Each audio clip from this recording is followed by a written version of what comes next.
নমস্কাৰ বন্ধু বান্ধৱীসকল, স্বাগতম জনাইছোঁ জব লাভাৰ্ছৰ আজিৰ এই ভিডিঅ'লৈ।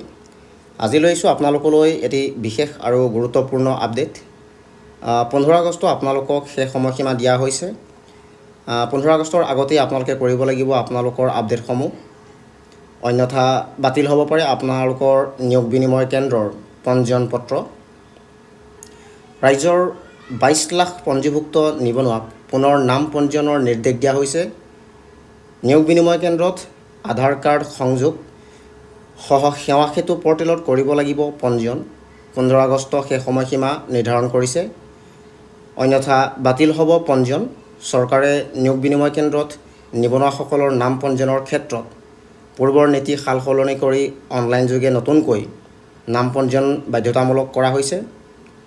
সেইমতে চাকৰিৰ প্ৰাৰ্থী ৰাজ্যৰ লক্ষ লক্ষ নিবনুৱাই অহা 15 আগষ্টৰ পূৰ্বে নিয়োগ বিনিময় কেন্দ্ৰত নিজৰ নাম সেৱা সেতু পৰ্টেলত পুনৰ পঞ্জীয়ন কৰিব লাগিব, অন্যথা হয়তো আপোনালোকৰ পঞ্জীয়ন বাতিল কৰা হ'ব।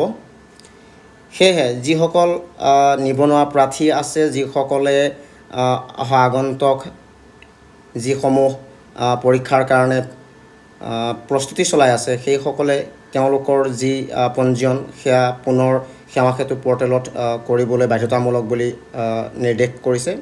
বন্ধু বান্ধৱীসকল, ভিডিঅ'টি চাই কেনে পালে জনাব, আৰু যদি ভিডিঅ'টি চাই ভাল লাগিল আৰু ভিডিঅ'টি আপোনাক অকণমান হ'লেও সহায় কৰিছে তে লাইক আৰু শ্বেয়াৰ কৰি দিব, আৰু এনে কিছু নতুন নতুন চাকৰিৰ বিষয়ে জানিবলৈ মোৰ লগত জড়িত হৈ থাকিব আৰু মোৰ চেনেলটিক ছাবস্ক্ৰাইব কৰি ল'ব।